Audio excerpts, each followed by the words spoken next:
श्रीस्वयं सुकृतिनां भवनेष्वलक्ष्मी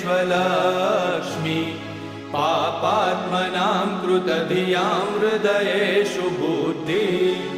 श्रद्धा सतां कुलजनप्रभवस्य लज्जा